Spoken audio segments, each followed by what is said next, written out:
Umalma ang grupong One Bangsamoro Movement sa tinatawag nilang discriminatory remarks ni re-electionist Governor Peter Unabia ng Misamis Oriental sa isang kampanya.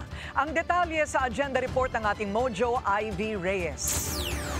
Mula Marawi at Lanao del Sur, bumiyahe pa ang mga representative ng Muslim community para maghain ng intervention statement kaugnay ng kontrobersyal na pahayag ni re-electionist Governor Peter Unabia sa isang campaign rally. Isa si Unabia sa mga kandidatong may show cause orders dahil sa discriminatory remarks. Bukod sa viral video niya tungkol sa magagandang nurses, inulan din ng batikos ang gobernador nang magbiro siya na magiging Maranao-dominated ang probinsya kung hindi siya mananalo.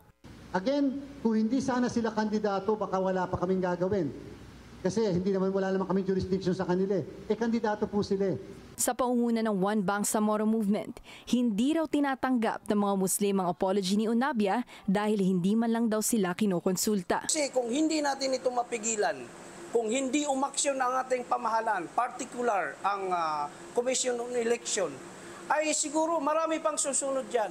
Kinukondina ng grupo ang umunoy divisive statement nito na malaki ang epekto sa electoral process ng bansa. Dahil doon po sa kanyang mga naging pahayag sa kanyang kampanya ay pawang paninira at diskriminasyon po yung pagpipinta niya sa amin. No? Parang ang pinapakita niya, kami ay mga terorista, pinapakita niya na hindi maganda yung aming ginagawa sa lugar. Sinusuportahan din ng One Bangsa ang disqualification petition laban kay Unabia. Giit ng grupo, dignidad at kaligtasan ng mga Pilipinong Muslim ang priority ng kanilang intervention statement dahil sa isang democratic institution, direct threat umano ang pahayag ni Unabia.